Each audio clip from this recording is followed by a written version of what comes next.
Tertium Organum. P. de Ouspensky. El tercer canon del pensamiento. Una clave para los enigmas del mundo. Capítulo 13. El lado aparente y el lado oculto de la vida. El positivismo como el estudio del aspecto fenoménico de la vida. ¿Qué constituye la bidimensionalidad de la filosofía positivista? Contemplando todo en un solo plano, en una sola secuencia física. Las corrientes que fluyen debajo de la tierra. ¿Qué puede dar el estudio de la vida, como un fenómeno? El mundo artificial que la ciencia construye para sí. Concretamente, la inexistencia de los fenómenos completos y aislados. Un nuevo sentido del mundo. Hay causas visibles y ocultas de los fenómenos, hay efectos visibles y ocultos. Tomemos un ejemplo. En todos los libros de texto sobre la historia de la literatura se dice que, en su época, Werther produjo en Alemania una epidemia de suicidios. ¿Qué produjo estos suicidios?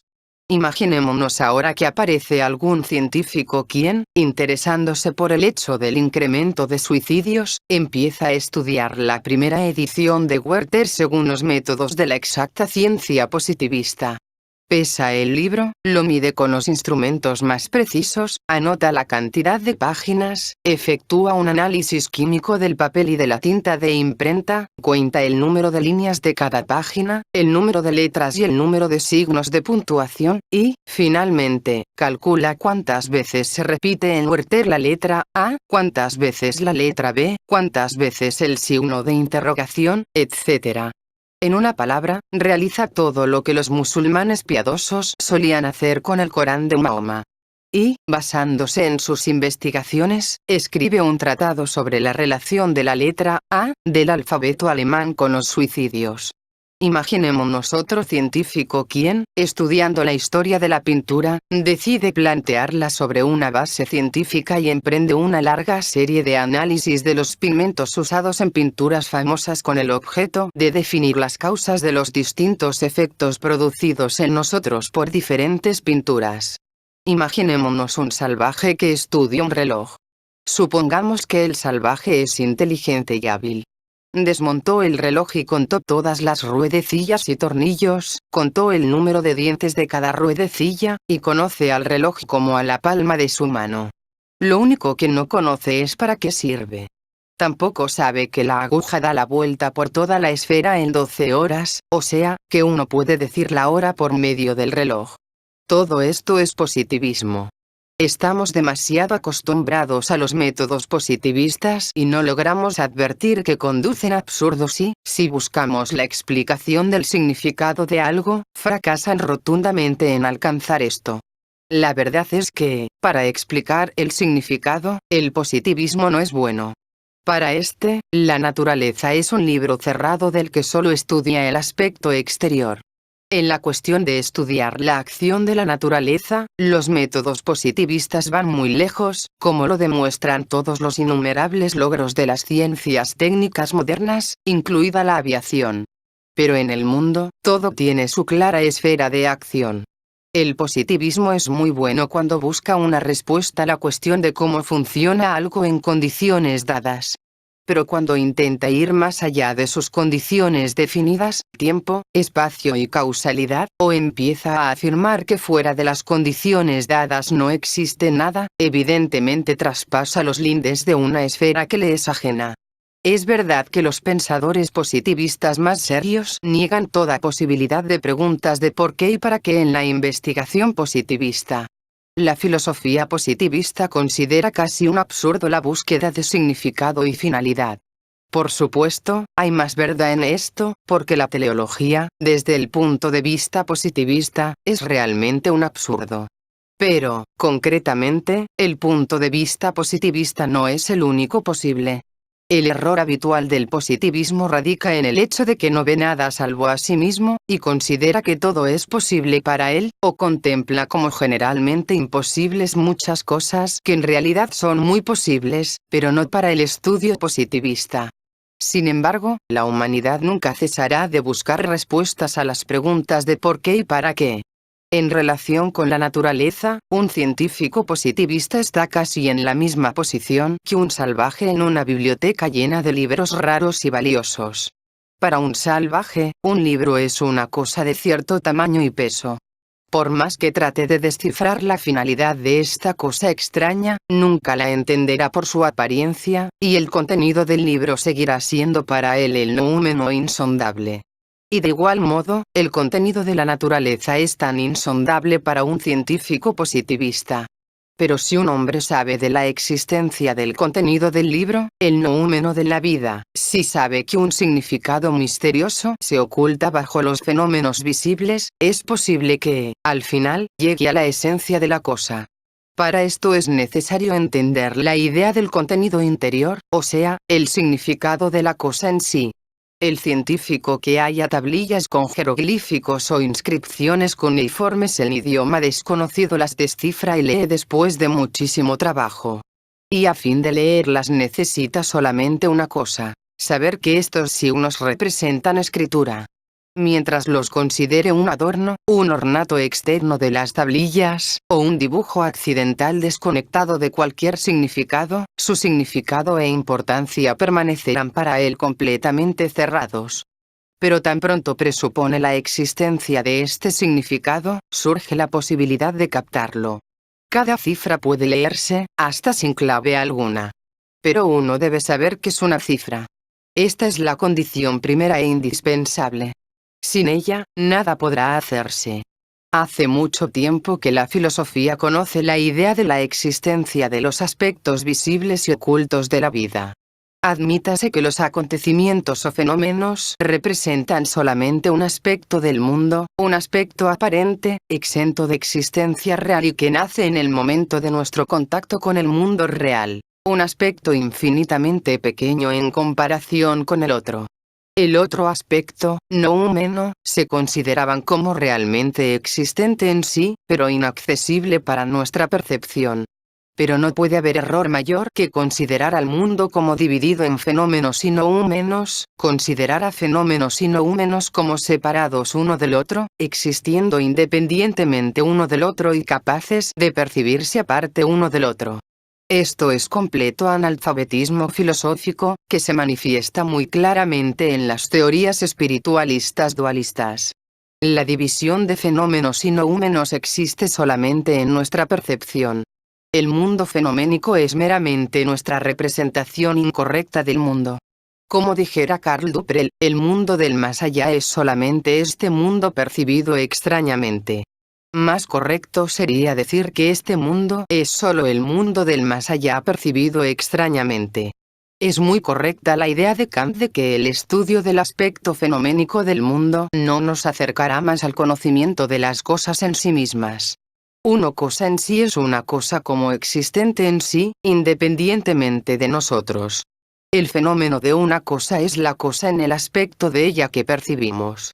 El ejemplo de un libro en las manos de un salvaje analfabeto demuestra muy claramente que es suficiente desconocer la existencia del noúmeno de una cosa, el contenido del libro en este caso, para que no se manifieste en los fenómenos.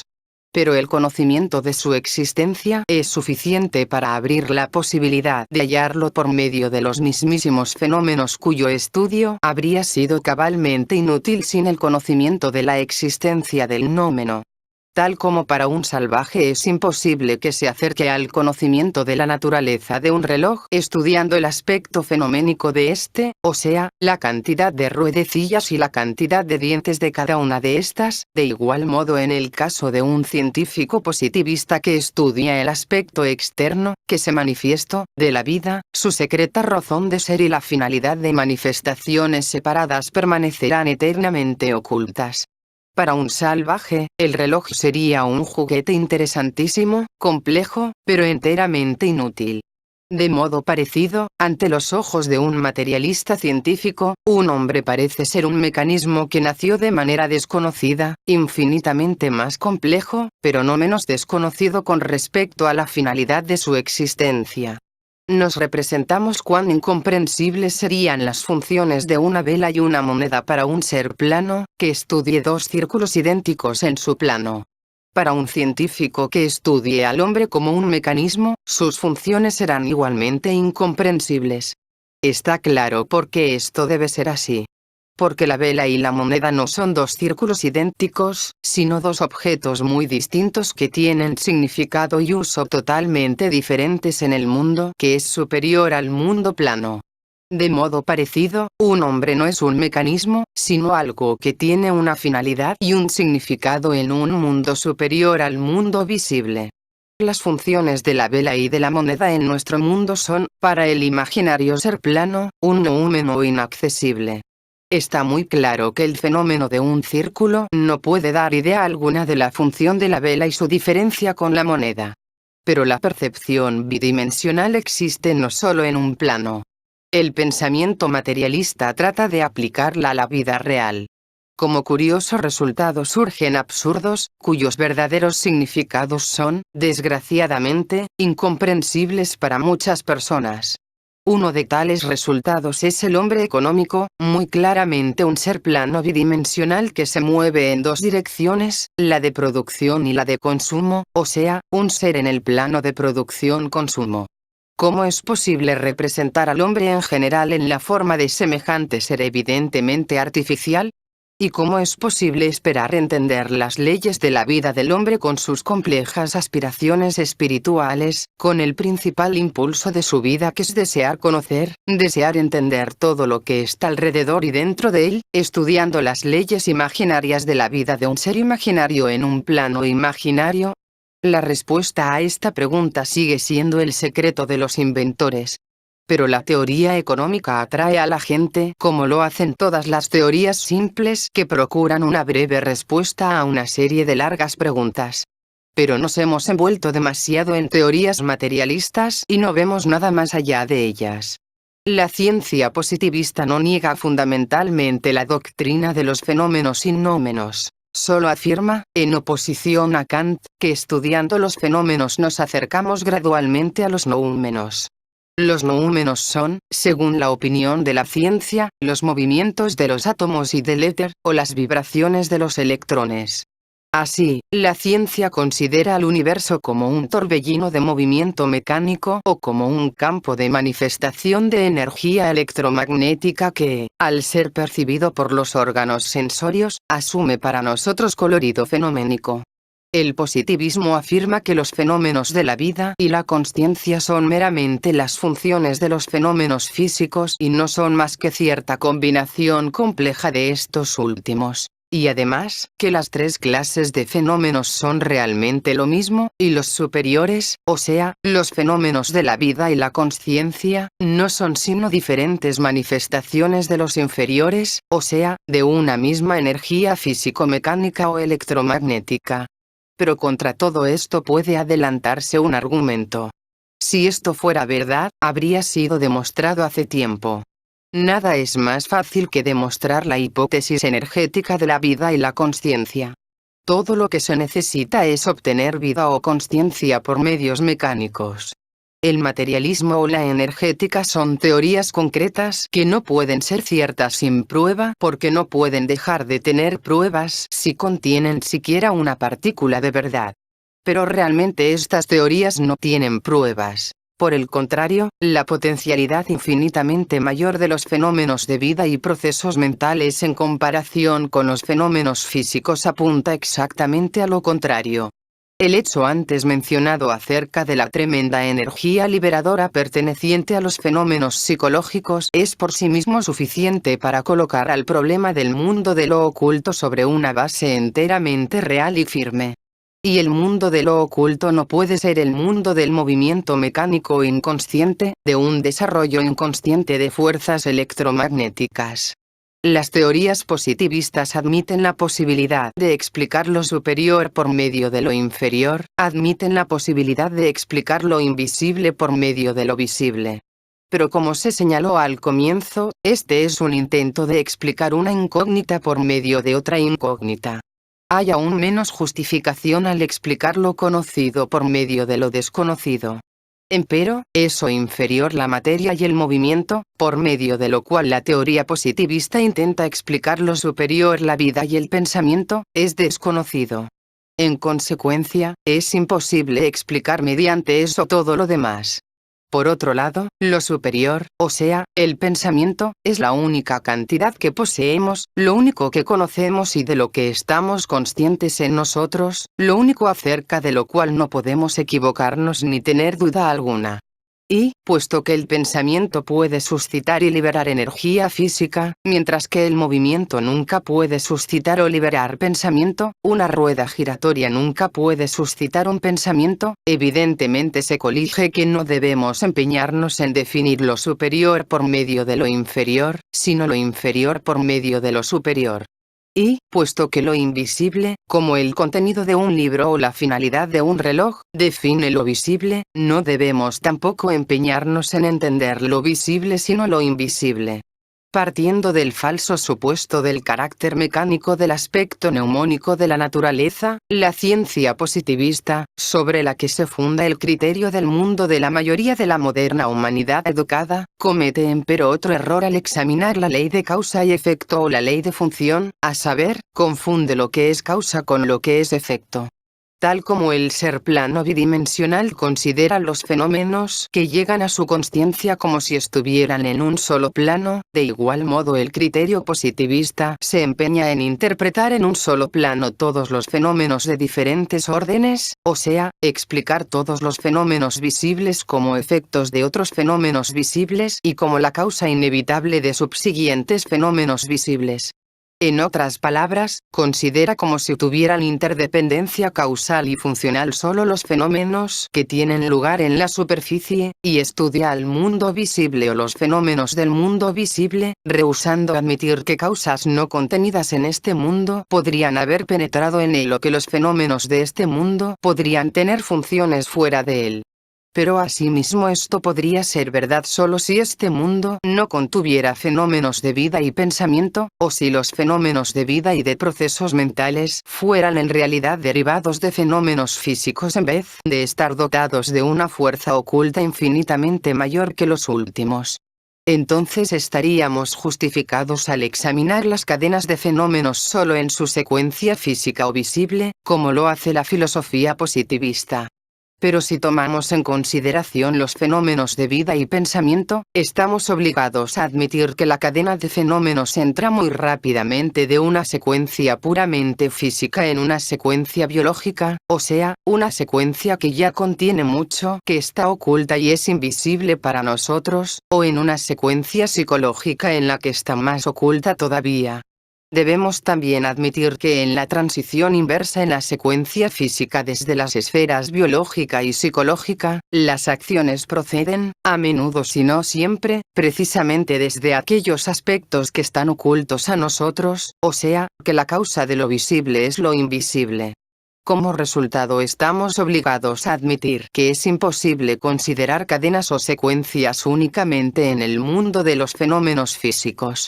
Cuando tal secuencia toca la vida de un hombre o la de una comunidad humana, vemos claramente que a menudo sale de la esfera física y luego retoma una vez más a ella. Mirando la cuestión desde este punto de vista veremos que, tanto en la vida de un hombre en particular como en la de una comunidad humana, hay muchas corrientes que a veces emergen en la superficie, irrumpiendo en turbulentos torrentes, y que en ocasiones se ahondan subterráneamente y ocultan de la vista, y, sin desaparecer por completo, se toman meramente su tiempo para emerger una vez más en la superficie. En el mundo, observamos continuas cadenas de fenómenos y vemos que estas cadenas pasan de un orden de fenómenos a otro sin interrupción. Vemos cómo los fenómenos de conciencia, pensamientos, sentimientos, deseos, se acompañan de fenómenos fisiológicos, incluso posiblemente creándolos, y dan origen a una serie de fenómenos puramente físicos. Y vemos cómo los fenómenos físicos, al convertirse en el objeto de sensaciones de vista, oído, tacto, olfato y demás, provocan fenómenos fisiológicos, y luego psicológicos. Pero, mirando la vida desde fuera, solo vemos fenómenos físicos y, habiéndonos persuadido de que ellos solos representan la realidad, tal vez no notemos a los demás. He aquí donde se hace sentir el enorme poder de sugestión de las ideas corrientes. A un positivista sincero le parece sofisma todo argumento metafísico que demuestre la irrealidad de la materia o la energía. Esto le parece algo innecesario, fastidioso, que interfiere con el apropiado progreso del pensamiento, un ataque insensato y sin objeto contra lo que, según su opinión, es lo único establecido firmemente, es lo único inmutable y que se halla en la base de todo. Impacientemente, espanta las teorías idealistas y místicas como lo haría con un mosquito, pero lo concreto de esta cuestión es que pensamiento y energía son diferentes en su esencia y no pueden ser una misma cosa porque son diferentes aspectos de la misma cosa. Si fuéramos a abrir el cráneo de un hombre vivo y ver todas las vibraciones de las células de la materia gris del cerebro y todas las vibraciones de la materia blanca, eso sería un solo movimiento, o sea, manifestaciones de energía, y el pensamiento seguiría estando en alguna parte más allá del campo de investigación, retrocediendo desde ante cada aproximación, como una sombra. Cuando empieza a comprender esto, un positivista siente que el suelo se desmorona bajo sus pies, siente que mediante este método nunca se acercará al pensamiento. Y ve claramente la necesidad de un nuevo método. El mero pensar en esto le hace advertir, de repente, en todo cuanto le rodea, cosas en las que antes no reparó. Sus ojos se abren a cosas que antes rehusó ver. Muros que construyó alrededor de él empiezan a derrumbarse uno tras otro y, más allá de esos muros que se desmoronan, empiezan a desplegarse ante sus ojos infinitos panoramas de conocimiento posible inimaginado hasta entonces. Y entonces altera por completo su juicio acerca de todo lo que le rodea. Comprende que lo visible es producido por lo invisible, y que, sin entender lo invisible, es imposible entender lo visible. Su positivismo empieza a tambalearse, y si es hombre de pensamiento audaz, entonces un buen día verá que precisamente lo que consideraba real y verdadero es irreal y falso, mientras que lo que consideraba falso es real y verdadero. Primero de todo, ve que los fenómenos físicos manifiestos desaparecen a menudo de la vista, como una corriente que se interna subterráneamente. Pero no desaparecen por completo. Continúan viviendo en forma latente en algunas mentes, en la memoria de alguien, en las palabras de algunas personas o en los libros, tal como la cosecha futura está latente en la semilla. Y luego nuevamente estallan y quedan al descubierto, pasan de lo latente a lo manifiesto, produciendo ruido, alboroto, movimiento. Presenciamos estas transiciones de lo invisible a lo visible en la vida personal de un hombre, en la vida de los pueblos, en la historia de la humanidad. Estas cadenas de acontecimientos prosiguen continuamente, entretejidas, interpenetrándose, desapareciendo en ocasiones de nuestra vista, y reapareciendo una vez más. Hallo una descripción admirable de esta idea en el capítulo sobre el karma en Luz en el Sendero, de Mabel Collins. Considerad conmigo que la existencia individual es una soga que se estira desde lo infinito hacia lo finito. Y no tiene término ni comienzo, ni es capaz de romperse. La soga está formada por innumerables hebras finas, que, al estar estrechamente unidas, forman su espesor, y recordad que las hebras están vivas, como cables eléctricos. Es más, semejan nervios que vibran. Pero a su tiempo, esas largas cuerdas, esas hebras vivas que en su ininterrumpida continuidad forman al individuo, salen de las sombras y entran en el resplandor. Esta ilustración presenta solo una pequeña parte, un solo aspecto de la verdad. Es menos que un fragmento. Empero, deteneos allí. Con su ayuda podéis ser inducidos a percibir más. Lo primero que se necesita entender no es que el futuro está formado arbitrariamente por actos separados del presente, sino que la totalidad del futuro es una ininterrumpida continuidad con el presente, como el presente lo es con el pasado. En un plano, desde un punto de vista, la ilustración de la soga es correcta. El pasaje citado nos muestra que la idea del karma, que la filosofía hindú desarrolló en la remota antigüedad, es la idea de la secuencia ininterrumpida de fenómenos. Cada fenómeno, por pequeño que sea, es un eslabón de esa cadena interminable e ininterrumpida, que se extiende desde el pasado y penetra en el futuro, pasando de una esfera a la otra, ora apareciendo con apariencia de fenómenos físicos, ora desapareciendo en los fenómenos de la consciencia.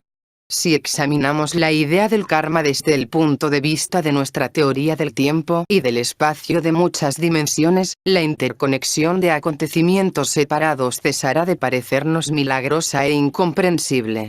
Puesto que los acontecimientos, hasta los más distantes uno del otro en el tiempo, están en contacto con la cuarta dimensión, esto significa que, en realidad, tienen lugar simultáneamente, como causa y efecto. Y los muros que los dividen no son más que una ilusión que nuestra débil mente es incapaz de vencer. Las cosas no se vinculan por el tiempo sino por una conexión interior, una relación interior.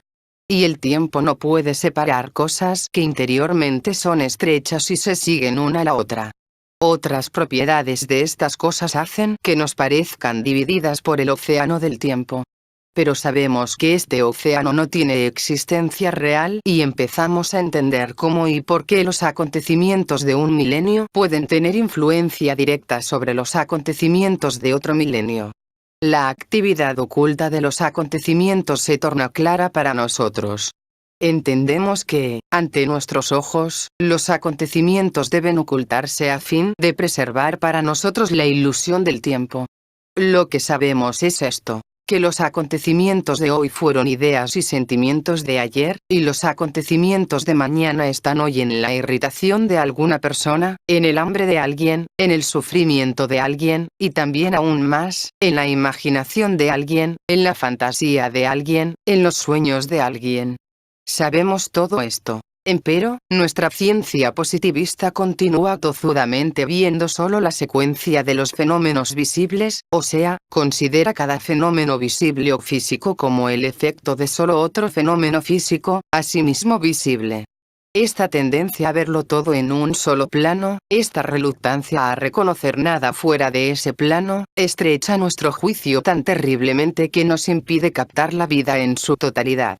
Junto con los intentos materialistas de explicar lo superior como una función de lo inferior, está el principal obstáculo para el desarrollo de nuestro conocimiento, la causa principal de insatisfacción con la ciencia, de quejas acerca de la quiebra de la ciencia y de su real quiebra en muchos aspectos. La insatisfacción con la ciencia está bien fundada y las quejas de su insolvencia están perfectamente justificadas, porque la ciencia llegó realmente a un impasse de la que no hay salida, y solo es cuestión de tiempo antes de que se admita abiertamente que sus tendencias principales la llevaron completamente a la deriva.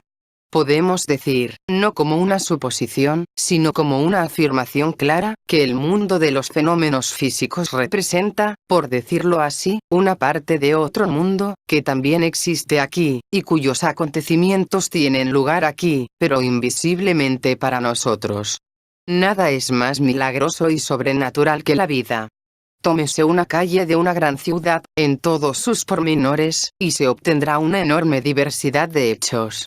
Pero, ¿cuánto se oculta detrás de estos hechos y no puede verse? ¿Cuántos deseos, pasiones, pensamientos ansiosos y codiciosos, cuánto sufrimiento tanto pequeño como grande, cuánto engaño, falsía y mentiras, cuántos hilos invisibles, simpatías, antipatías, intereses, vinculando esta calle con todo el mundo, con todo el pasado y todo el futuro? Si nos representamos todo esto, veremos claramente que una calle no puede ser estudiada meramente por lo que es visible.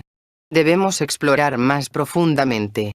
El fenómeno complejo y vasto de la calle nos revelará su infinito noumeno, conectado tanto con la eternidad como con el tiempo, con el pasado, con el futuro y con todo el mundo. En consecuencia, tenemos todo derecho a considerar al mundo fenoménico como una parte de algún otro mundo, infinitamente más complejo, que en un momento dado se nos manifiesta en el primero. Este mundo de noúmenos es infinito e incomprensible para nosotros, tal como el mundo tridimensional en toda la variedad de sus funciones es incomprensible para el ser bidimensional. La aproximación más cercana posible a la verdad por parte del hombre está contenida en la fórmula. Cada cosa tiene una variedad infinita de significados, y es imposible conocer todos estos significados. En otras palabras, la verdad como la entendemos nosotros, o sea, la definición finita solo es posible en una serie finita de fenómenos. En una serie infinita está obligada, en algún sitio, a convertirse en su contraria. Este último pensamiento lo expresó Hegel.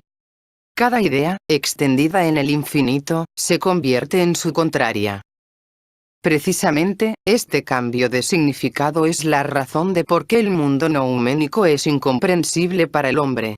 La esencia de una cosa, o sea, la cosa en sí, está contenida en el número infinito de funciones y significados de esa cosa que nuestra mente no puede captar. Y está contenida también en el cambio de significado de una misma cosa. En un significado la cosa es una totalidad enorme que incluye una gran cantidad de partes. En otro significado es una parte insignificante de una vasta totalidad. Nuestra mente no puede reunir todo eso. Por tanto, la esencia de la cosa se retira de nosotros cuando nos empeñamos en conocerla, huyendo ante nosotros como una sombra. Luz en el sendero dice: entrarás en la luz, pero jamás tocarás la llama. Esto significa que todo conocimiento es condicional. Nunca podremos abarcar todos los significados de una cosa cualquiera, porque a fin de hacerlo debemos abarcar todo el mundo con toda la variedad de sus propios significados. La principal diferencia entre el aspecto fenoménico y el aspecto nouménico del mundo consiste en el hecho de que el primero es siempre limitado, siempre finito, abarcando las propiedades de una cosa dada que podemos conocer generalmente como fenómenos. El último, el aspecto nouménico, es siempre ilimitado, siempre infinito. Y nunca podemos conocer el término de las funciones ocultas y el significado oculto de cualquier cosa dada. Hablando con propiedad, no tienen término. Pueden cambiar interminablemente, o sea, aparecer diferentes y por siempre nuevos desde nuevos puntos de vista, pero no pueden desaparecer tal como no pueden terminar ni detenerse. Todo lo que es supremo en la comprensión a la que lleguemos acerca de la esencia, del significado, del alma de un fenómeno dado, tendrá asimismo un significado diferente desde otro punto de vista superior, en una generalización aún más vasta. Y esto no tiene término. Esta es la majestad y el terror del infinito. Además, debemos recordar que el mundo como lo conocemos no representa nada estable. Debe cambiar con el más leve cambio en las formas de nuestra percepción. A los fenómenos que nos parecen totalmente inconexos, otra consciencia más vasta puede verlos como partes de una totalidad. Los fenómenos que aparecen ante nosotros como completamente idénticos pueden ser totalmente diferentes. Los fenómenos que nos parecen algo total e indivisible pueden ser en realidad muy complejos, incluyendo en ellos elementos variadísimos que nada tienen en común entre ellos. Y todo junto puede formar una totalidad, pero de una categoría enteramente incomprensible para nosotros. Por tanto, junto con nuestra visión de las cosas, es posible otra, por decirlo así, una visión desde otro mundo, desde allá, desde lo que está del otro lado. Pero allá no significa otro lugar, sino otro método de percepción, una nueva comprensión. Y empezaremos a mirar no desde aquí sino desde allá si a un fenómeno no lo consideramos algo aislado, sino en conjunción con todas las cadenas que en él se intersectan.